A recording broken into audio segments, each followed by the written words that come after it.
విష్ణు శర్మ కృత పంచతంత్రం మిత్రభేద మిత్రప్రాప్తి 11వ భాగం 27-20. ఒక కుందేలు ఉపాయంతో సింహాన్ని మోసం చేసి నూతిలో సింహాన్ని చూపించి ఆ సింహం నన్ను బెదిరించింది, నువ్వు దాని అంతు చూడమంటే ఈ సింహం గర్జిస్తే ఆ సింహం కూడా గర్జించడం, ఇది దాని అంతు చూద్దామని నూతిలో దూకి చావటం. అట్లా ఉపాయంతో ఏ పనైనా సాధించచ్చు అని దమనకుడు చెప్తున్నాడు కరటకుడితో.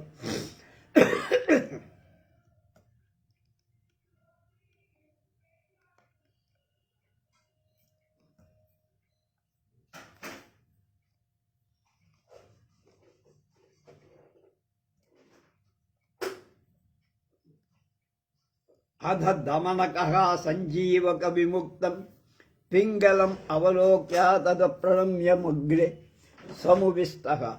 పింగళకో పితామహ భద్రా కించిదాద్గామన అహా న కించిద్ దేవపాదానామస్మాభిప్రయోజనం తేన నాగచ్చామి తథాపి రాజప్రయోజన వినాశమవలోక్య దందహ్యమాన హృదయ వ్యాకులతయా స్వయమేవాభ్యాగతో వక్తం ఉక్తంచ. పెద్దలు ఏం చెప్పారు? ఉక్తంచ అంటే పెద్దలు ఏం చెప్పారు అన్నారు. ప్రియం వా యది వా ద్వేష్యం శుభం వా యది వా శుభం అపృష్టోపి హితం వక్ష్యే అద్యస్య నిచ్చేత్ పరాభవ. ప్రియం వా యది వా ద్వేష్యం శుభం వా యది వా శుభత్ అపృష్టో హి పి హితం వక్ష్యేద్యన్య నిచ్చేత్ పరాభవ. ఆ తర్వాత సంజీవకుడు లేని సమయంలో, ఎద్దు లేని సమయం, పింగళకుడిని చూసి నమస్కారం చేసి అంగీకారం పొంది ఎదుట కూర్చున్నాడు దమనకుడు. పింగళకుడు అతనితో అన్నాడు, భద్రా ఏమి చాలా కాలానికి కనబడ్డావు. దమనకుడు చెప్పాడు, పూజ్యపాదులైన ప్రభువుల ఉపయోగం ఏమీ లేదు మాలాంటి వాడు, అందుచేత నేను రాలా. రాజ్యకార్య వినాశనం చూసి హృదయం దహించుకుపోతూ ఉంటే విచారంతో స్వయంగా తెలపటానికి మీరు పిలవకపోయినా వచ్చా. విజ్ఞులు ఏం చెప్పారంటే, మహాప్రభో, మనం ఎవరి పరాభవం కోరము, వారు అడక్కపోయిన వారికి అయిన విషయం చెప్పాలి. కానీ మనం చెప్పే హితం వారికి ప్రియమా ద్వేషమా, శుభంగా తోస్తోందా అశుభంగా తోస్తోందా అని ఆలోచించరాదని పెద్దలు చెప్పారు మహాప్రభో అన్నాడు. అధతస్య సాభిప్రాయం వచనమాకర్ణ్య పింగళక అహ వక్తుమనాభవాన్ తత్కథ్యతాం యత్కథనీయమస్తి సప్రాహ సంజీవకో యుష్మాత్ పాదానాం ఉపపరిద్రోహ బుద్ధిర్ విశ్వాసగతస్య మమ ఇదమః. భో దమనక దృష్టామయస్య పింగళస్య సారాసారాత మేనం కృత్వా సకల మృగాధిపత్యం త్వత్స్వాచిన వ్యపనపదీ సమన్విత కరిషా పింగళకోపి దద్వ్రజసార సదృశం దారుణం వచః సమాకన్య మోహం ఉత కించిదప్యుక్తవాన్. అంత వ్యంగ్యగర్భితం అయిన అతని మాట విని పింగళకుడు అన్నాడు, అంటే వీడు కొంచెం వ్యంగ్యంగా మాట్లాడాడు కదా, తాము ఏమి చెప్పదలిచారు దమనక, చెప్పదగినది అయింది స్పష్టంగా వచ్చి చెప్పండి. అతడు దమనకుడు అన్నాడు, మహాత్మా, పూజ్యపాదులైన ప్రభువు ఎడ సంజీవకుడు ద్రోహబుద్ధితో ఉన్నాడు. నన్ను నమ్మి ఏకాంతంగా ఒంటరిగా ఇలా అన్నాడు. ఏమని? ఓ దమనక, నేను పింగళకుడి శక్తి అశక్తి ఎలాంటివో చూశా. ఇదంతా వీడు కనిపిస్తున్నాడు. అందువల్ల అతన్ని చంపుతా. మృగాలన్నిటికీ ప్రభువును నేను అవుతా, నీకు మంత్రి పదవి ఇస్తా. పింగళకుడు శ్రేష్టమైన వజ్రంతోడి దెబ్బ వంటి ఆ కఠిన వాక్కు విని మొహం భ్రాంతి పొంది ఏమీ మాట్లాడకుండా ఉన్నాడు. దమనకోపి తస్య తమాకారమాలోక్య చింతితవ అయం తావత్ సంజీవక నిబద్ధరాగః తన్నూనమనేన మంత్రిణా రాజా వినాశమవాప్స్యసి. ఉక్తంచ ఏవం ఏకం భూమిపతిః కరోతి సచివం రాజ్యే ప్రమాణం యదా తం మోహాచ్ఛ్రియతే మదః న చ మహద్యాస్యేన నిర్విజ్యతే. నిర్విణ్ణస్య వదన్ కరోతి హృదయే తస్య స్వాతంత్ర్యస్పృహయా తతః స న నృపతేః ప్రాణేష్వభిద్రుహ్యతే తత్కిమత్ర యుక్తం ఇతి. అప్పుడు దమనకుడు అన్నాడు, ఇలాంటి అతడి ఆకారం చూసి దారిలో పడ్డాడు గురుడు అనుకున్నాడు. ఆలోచన చేశాడు. అతనికి అయితే సంజీవకుడిపై గట్టి ప్రేమ ఇంకా ఉంది, పింగళకుడి కంటే సింహాన్ని.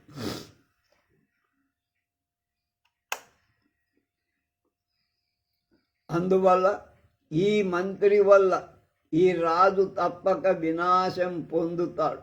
విజ్ఞులు ఏం చెప్పారంటే, ప్రభువు తన రాజ్యంలో ఒకడిని ప్రామాణికమైన మంత్రిగా చేస్తాడు.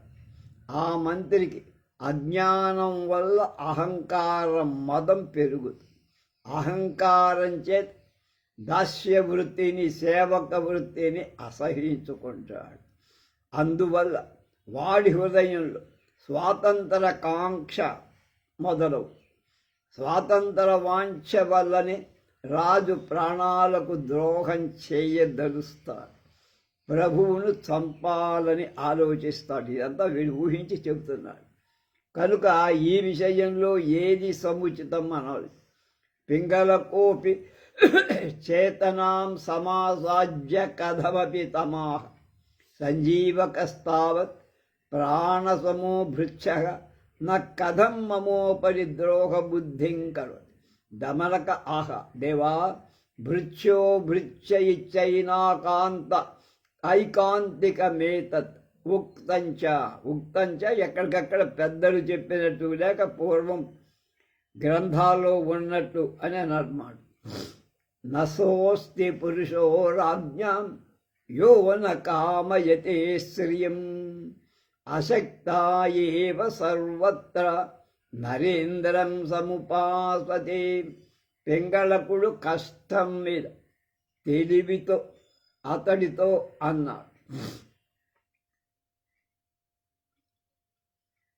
సంజీవకుడు నాకు ప్రాణ స్నేహితుడు, సేవకు. అతడు నా ఎడ ద్రోహ చింత ఎందుకు చేస్తాడురా?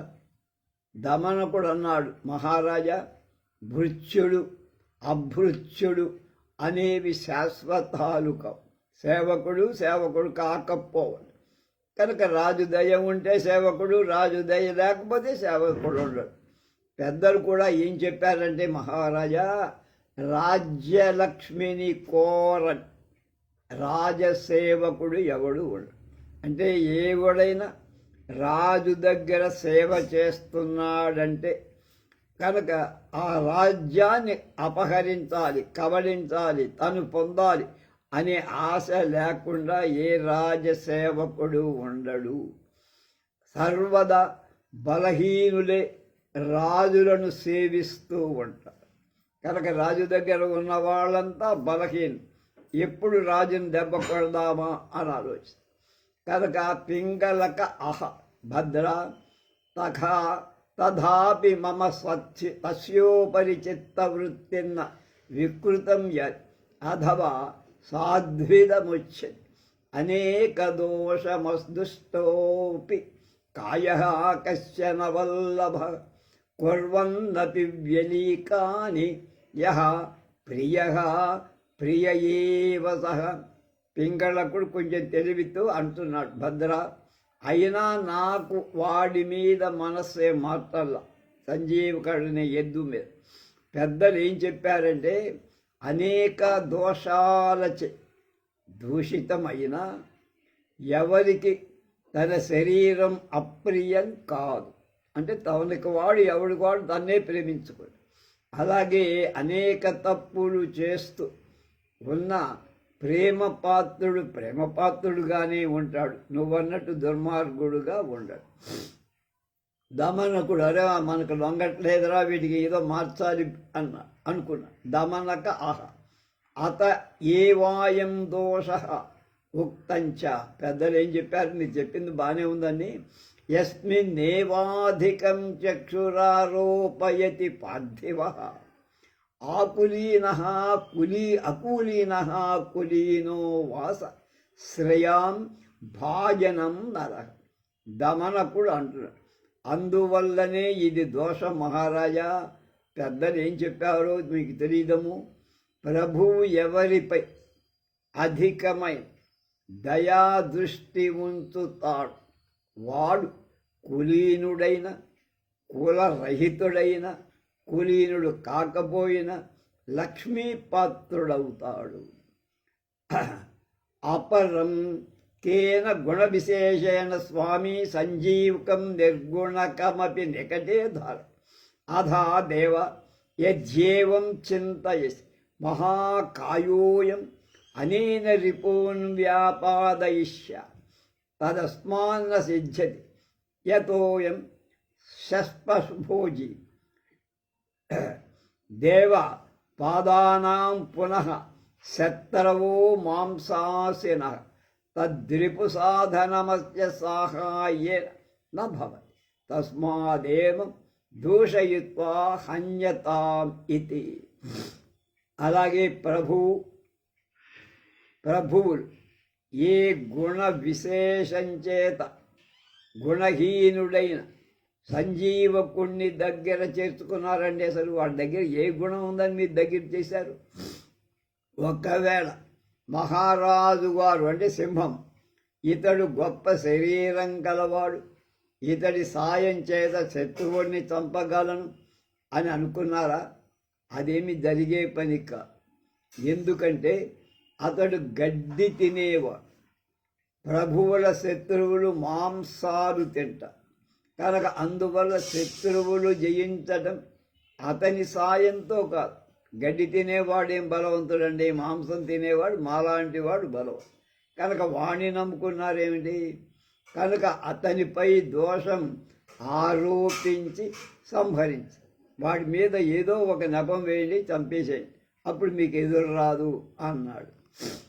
పింగళక అహ ఉక్తో భవతి యః పూర్వం గుణవానితి సంసది తస్య దోషో న వక్తవ్యః ప్రతిజ్ఞాన భంగ భీరుణా. పింగళకుడనే సింహం అంటున్నాడు ఏమని? అతడు గుణవంతుడని మొదట సభాముఖంగా అంటే ప్రతిజ్ఞా భయంతో, తర్వాత అతనికి దోషం ఎప్పుడూ కూడా రా. అన్యచ్చ మయాస్య తత తవ వచనేనాభయప్రదానం దత్తం తత్కథం స్వయమేవ వ్యాపాదయ సర్వధానం సర్వధార సంజీవకోయం సుహృదన్మానకం నచ తం ఉరతి కశ్చిన్మన్యురతి ఉక్తంచ. ఏమంటున్నారు పెద్దలు? ఇతహా న దైత్య ప్రాప్త శ్రీర్నేత ఏవార్హతి క్షయం విషవృక్షోపి సంవధ్య స్వయం చేత్తుమసాంహృతం. అలాగే నేను నీ మాటతే అతడికి అభయప్రదానం చేశావు. నువ్వే వాడిని తీసుకొచ్చావు, నాకు పరిచయం చేసావు, గొప్పవాడని చెప్పావు, స్నేహం చేయమన్నావు, చేశా. ఆ స్నేహాన్ని సభాముఖంగా చెప్పా కూడా.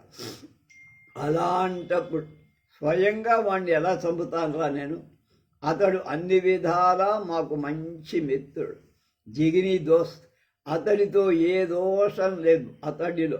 పెద్దలు ఏం చెప్పారో తెలుసురా, నువ్వు చెప్పావు, నేను చెప్తాను. తారకాసురుడు నా వలన సంపద పొందాడు, నా వలననే నాశనం పొందటం అర్హం కాదు. విషవృక్షాన్ని అయినా స్వయంగా పెంచిన ద్వాన్ని స్వయంగా నరకటం కూడా అది అర్హం కాదు. అదౌ నవా ప్రణీనాం ప్రణయో విధేయో దత్తోధవా ప్రతిదినం పరిపోషణీయ ఉక్షిప్య యక్షిప్తిపతి తత్ప్రకరోతి లజ్జాం భూమౌ స్థితస్య పతనాద్ భయేన వాప్తి.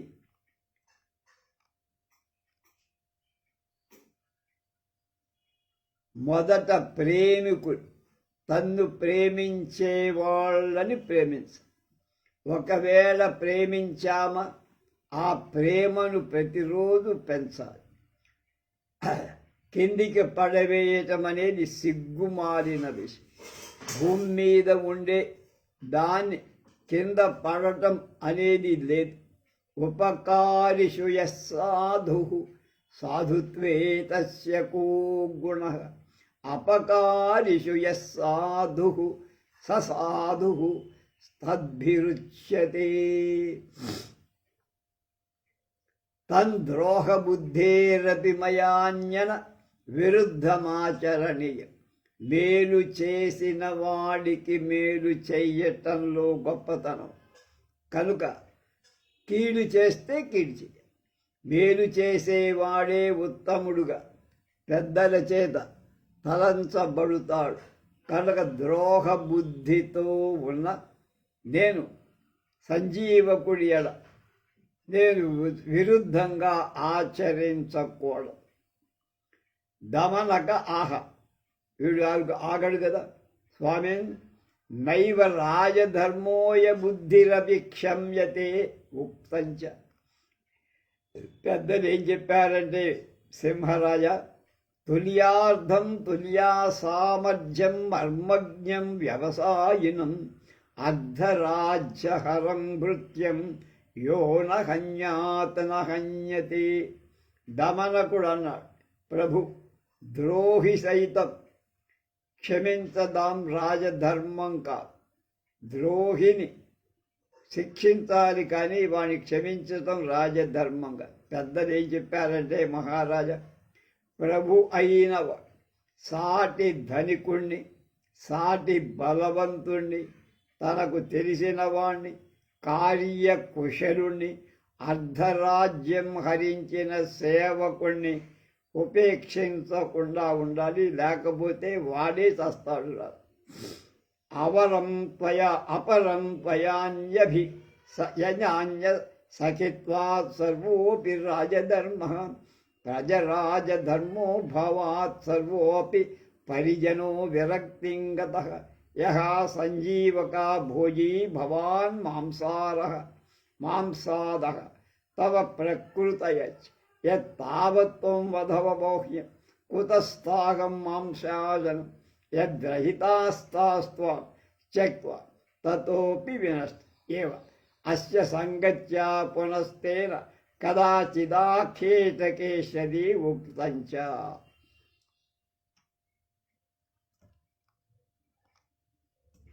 యాదృశై సేవ్యతే భృచ్ఛైర్యాదృశాంశ్చోపసేవతే కదాచిన్నాత్ర సందేహ స్థాదృగ్భవతి పూరుషః. అలాగే మైత్రి చేత, స్నేహం చేత మీరు రాజధర్మాన్ని పూర్తిగా వదిలేశారు. రాజధర్మం లేకపోవడంతో పరిజనం అంతా విరక్తి పొంది. ఈ సంజీవకుడు గడ్డి తినేవాడు. తాము తన పరివారం మాంసభోజనం కాము జంతుహింస మానేస్తే ఈ మిగతా మీ మీద ఆధారపడిన మాంసాసనం వల్ల మాంసం తినే జంతువులకు ఆహారం ఎక్కడి నుంచి వస్తుందండి? అది మాంసం లభించకపోవటంతో వాళ్ళు మిమ్మల్ని వదిలిపెట్టి వెళ్ళిపోతారు. అందువల్ల కూడా మీరు నష్టాన్ని పొందారు. అతడి స్నేహంతో ఒకానొక్కప్పుడు ఎప్పుడైనా వేట మీదకి మీ మనసు పోవటం లేదు కదా. అందుకనే పెద్దలు ఏమన్నారంటే,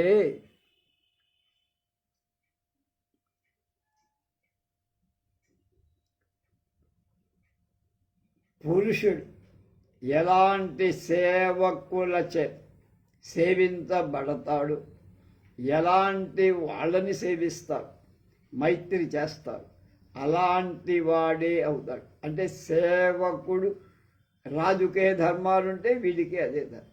అందుచేత అందులో ఏం సందేహం లేదని పెద్దది.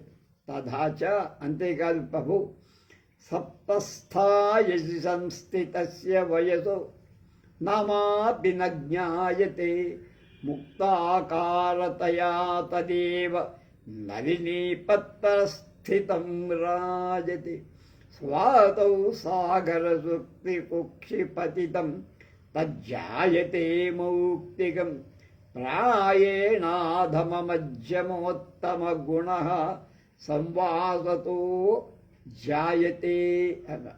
అలాగే ప్రభు, మిక్కిలి బాగా కాలిన ఇనుము మీద పడిన చిన్న నీటి చొక్క ఒక్క క్షణం ఉండదు, ఆవిరైపోతుంది ఆ వేడి. అలాగే ఆ నీరే తామరాకు మీద పడితే ముత్యంలాగా ప్రకాశిస్తుంది. అదే నీరు స్వాతి కార్తెలో సముద్రంలో ముత్యపు చెప్ప పొట్టలో పడితే ముత్యంగా. కనుక అది పడేటువంటి ప్రదేశం మీద దాని స్థితి ఆధారం. సామాన్యంగా సహవాసం వల్ల నీచ ఉత్తమ మధ్యమ గుణాలు కలుగుతూ ఉంటాయి. తథాచ, అంతేకాదు, అసతాం సంగదోషేణ సాధవో యాంతి విక్రియాం దుర్యోధన ప్రసంగేన భీష్మో గోకరణే గత. వీడు పురాణాలన్నీ తెలిసి నక్కనాడు వాళ్ళు అంటున్నాడు. అలాగే కాదు, దుష్టజన దోషం చేత సజ్జనులు కూడా చెడిపోరు. దుర్యోధనుడి సహవాసం చేత భీష్ముడు గోవులను దొంగిలించటానికి వెళ్ళాడు. చూసారా ఉత్తర గోగ్రహం. అత ఏవ సంతో నీచ సంగం వజ్జయంతి ఉక్తంచ. కనుక నీచుల స్నేహం వదులుకోవాలి మహారాజా. పెద్దలు కూడా ఏం చెప్పారంటే, నహ్య విజ్ఞానశీలస్య ప్రదాతవ్యః ప్రతిశ్రయః మత్కుణస్య చ దోషేణ హతా మంత విసర్పిణీ పింగళక ఆహ. ఏమన్నాడు? కథమేతత్ సుబ్రవి. ఏదో కథ చెప్తున్నావురా ఏంటి? అందువలననే సజ్జనులు నీచుల స్నేహం వదిలేస్తారు మహాప్రభు. పెద్దలు ఏం చెప్పారో తెలుసా? స్వభావం తెలియక ఎవ్వళ్ళకి ఆశ్రయం ఇవ్వకూడదు. అలా ఇచ్చి మళ్ళీ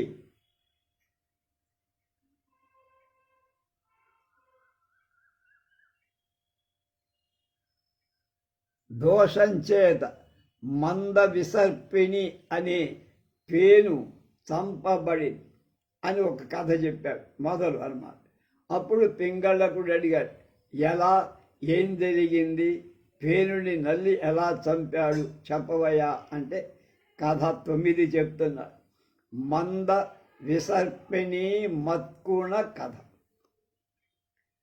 అస్తి కస్య చిన్మహీపతే కశ్చిత్ స్థానే మనోరమం శయనం స్థం తత్ర శుక్లతరపటయుగం ల మధ్య సంస్థిత మంద విసర్పిణీ నామ శ్వేతాయుగ ప్రతివసతి స్మ.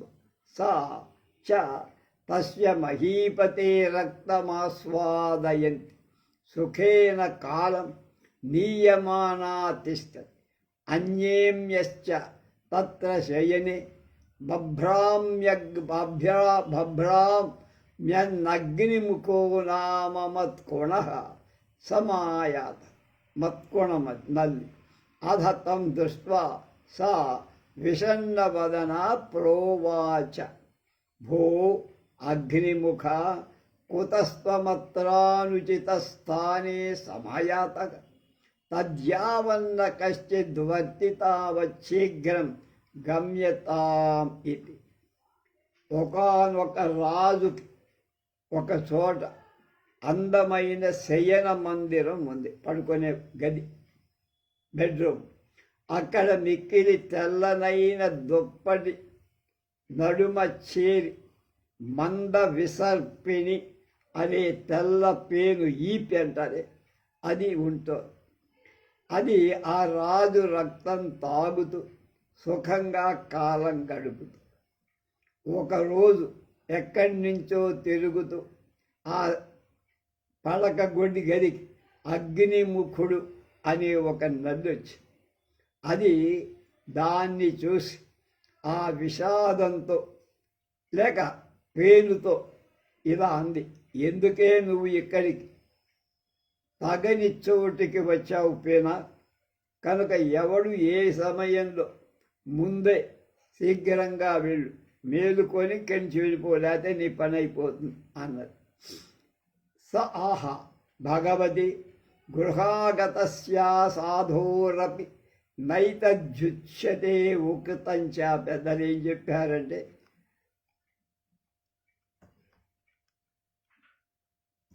ఏ హ్యగచ్చ సమాశ్వాస సనమిదం కస్మాచ్చరం దృశ్యతే కావార్తాపతి దుర్బలోసి కుశలం ప్రీతోస్మి తే దర్శన ఏవం నీచజనేపి యుజ్యతి గృహే ప్రాప్తే సతాం సర్వదా ధర్మోయం గృహమేధినాం నిగదితః స్మార్గ్యైర్లఘు స్వర్గదుః. ఈ ఇతడు అగ్నిముఖుడు ఇలా అంటున్నాడు, ఓ పూజ్యురాల, ఇంటికి వచ్చిన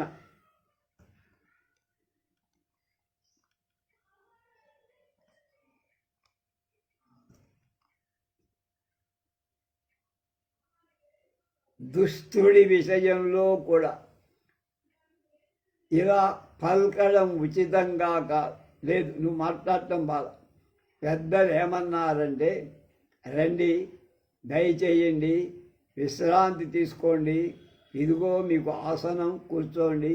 ఎందుకు చాలా కాలానికి కనబడ్డారు? ఎందుకు ఇంతకాలం మా మీద ఉపేక్షించారు?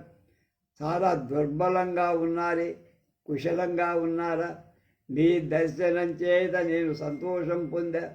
ఇలా వ్యవహారం తమ ఇంటికి వచ్చిన నీచుల విషయంలో కూడా సజ్జనుడు చెయ్యాలి. ఇది గృహస్థులకు ధర్మశాస్త్రం చెప్పిన విషయం కనుక అది ధర్మం. అల్పంగా ఉన్న స్వర్గాను సుఖదాయం కనుక అవసరం మమానేక మానుషాణామనేక విధాని రుధిరాణ్యాస్వాదితాన్య ఆహార దోషాత్ కటుతిక్త కషాయ రసాస్వాదాని నచమయా కదాచిన్మధుర రక్తం సమాస్వాదితం తద్యవిత్వం ప్రసాదం కరోయి తదస్య నృపతేర్వివిధ వంజనాన్నపానచోష్యలేయ స్వాద్యాహార పచదస్య శరీరే యన్విస్థం రక్తం సన్నజ్జాతం తదాస్వాదేన సౌఖ్యం సంపాదయ జిహ్వయా ఇతి ఉక్తం చ. పెద్దలు ఏం చెప్పారు? రంకస్య నృపతేర్వా జిహ్వా సౌఖ్యం సమం స్మృతం తన్మాత్రం చ స్మృతం సారం యదర్థం యతతే జనః. అంతేకాదయ్యా, నేను అనేక మానవుల అనేక విధాలుగా వాళ్ళ రక్తాన్ని పీల్చి ఆస్వాదించి వాళ్ళలో ఆహార దోషం వల్ల చేదుగా, కారంగా, వగరుగా, పులుపుగా రసాలను ఆస్వాదన చేశాయి. ఇవన్నీ నేను అనుభవించి మధుర రసం ఇంతవరకు ఆస్వాదించాలి. ఈ రాజరక్తం బహువిధాలైన కూరలతోడి అన్నపానీయాల వల్ల షడ్రుచోపేతమైన భక్ష్య భోజ్య లేహ్య ఆహార పదార్థం వల్ల పొందటంతో మధురంగా ఉంది రాజుగారి రక్తం తీయగా. నువ్వు అనుగ్రహిస్తే దాన్ని ఆస్వాదించి నా స్వసుఖం అనుభవిస్తా. పెద్దలు ఏమన్నారు? బీదవాడికి మహారాజు నాల్క సుఖం సమానం. అంటే వీడికి ఎంత ఆకలి ఉంటుందో వాడికి. అలాగే సంసారం సారం నాల్క సుఖమే అన్నట్టు మానవుడు అందుకై అంటే నాల్క సుఖానికి ప్రయత్నిస్తాడు. యజ్యేవం నభివేల్లోకే కులోకే కర్మ జిహ్వావ్రతుస్థితం తన్న భృత్యో భవేత్ కశ్చిత్ చిద్వదశ గోధవా యద సత్యం వదేర్మత్స్యో యజ్జాసేవ్యం చ సేవతే యద్గచ్చతి విదేశం చ తత్సర్వముదరార్ధతః తన్మయా గృహగతేన రుభుక్షయ పీడ్యమానేన త్వచ్చకాశ భోజనమర్ధని తన్నత్వయైకాకిన్యాన్ భూపతే రక్తభోజనం కర్తుం యుజ్యతే. ఈ సంసారం ప్రపంచంలోని పనులన్నీ ఇలా నాల్కను సంతృష్టి పరచటానికి ఎవడైనా పట్టగలవుట. అలా కాకపోతే ఎవడు సేవకుడుగా ఉండడు, ఎవరిని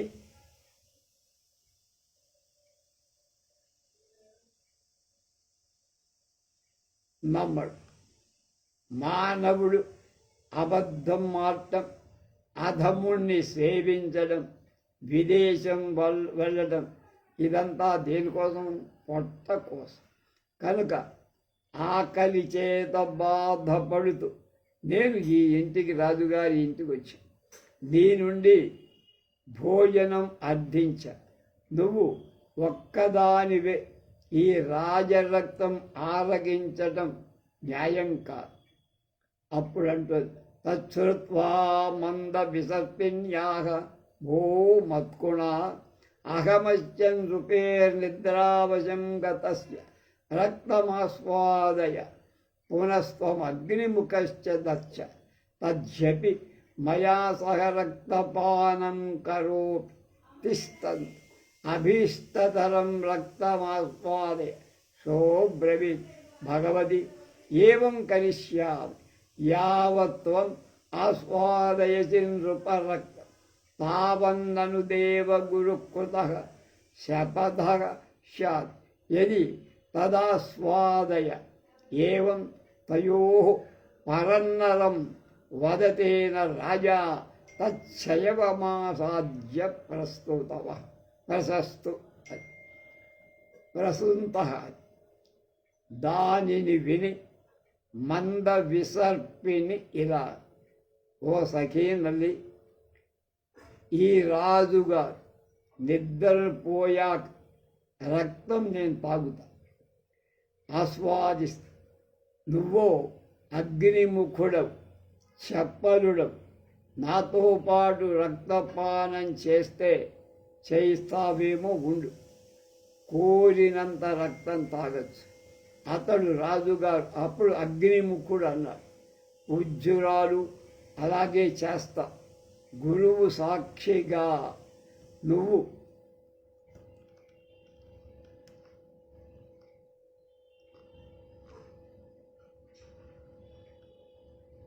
తాగిన రక్తం తర్వాతే నేను తాగు. అలా ఆ రెండు ఒకదాంతో ఒకటి వడంబడిక చేసుకొని సంభాషిస్తూ ఉండగా రాజు పడక గది చేరాడు, పడుకొని. అధ సౌమత్కుణో జిహ్వాలౌల్య ప్రకృష్టౌ సుజాగ్రతకమపితం మహీపతి మదశత్ అధవా స్వాద్విదముచ్యతే స్వభావోనోపదేశేన శక్యతే కర్తుమన్యథా సుతప్తమపి పానీయం పునర్గచ్చతి సేతతాం యది స్యాచ్చీరతో వహ్ని శీతాంశదహనాత్మకః న స్వభావోత్తరమర్త్యానాం శక్యతే కర్తుం మన్యథా.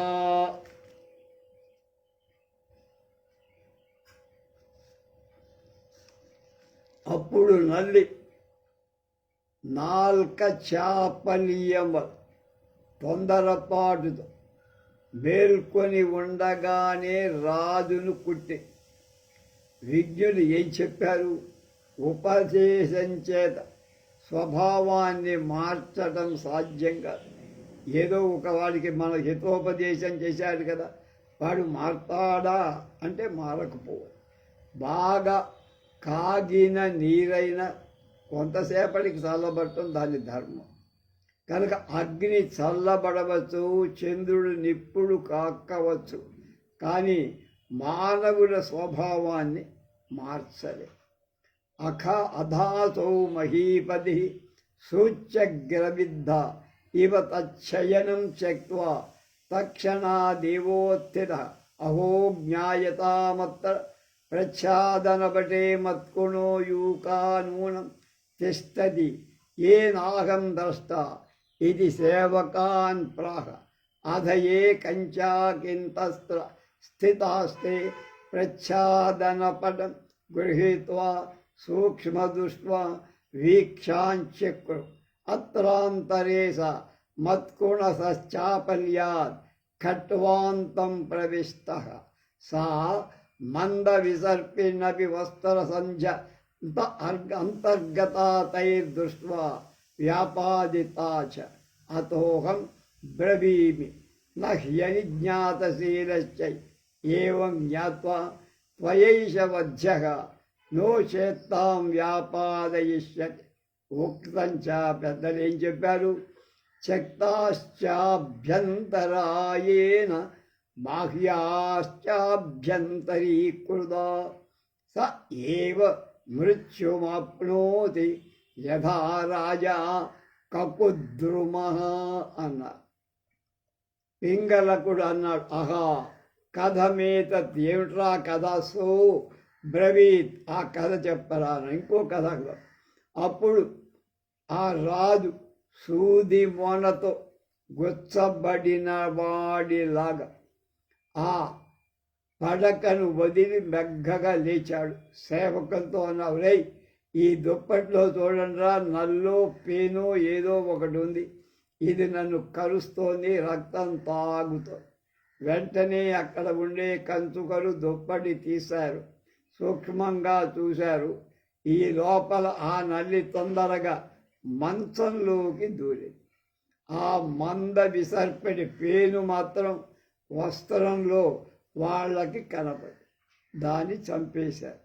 కనుక అందువల్ల నేను చెబుతున్నాను రాజా, నహ్య విజ్ఞాతశీలస్య, శీలం తెలియని వాడి, నల్లి లాంటి వాడి గుణం ఏమిటో తెలియకుండా ఆ పేరు దారిస్తే తానే చచ్చిందా? అది కనుక దీన్ని తెలుసుకొని మీరు సంజీవకుణ్ణి వధించాలి, లేకపోతే వాడే మిమ్మల్ని వేసేస్తారు. విజ్ఞుడు ఏం చెప్పారు? ఎవడు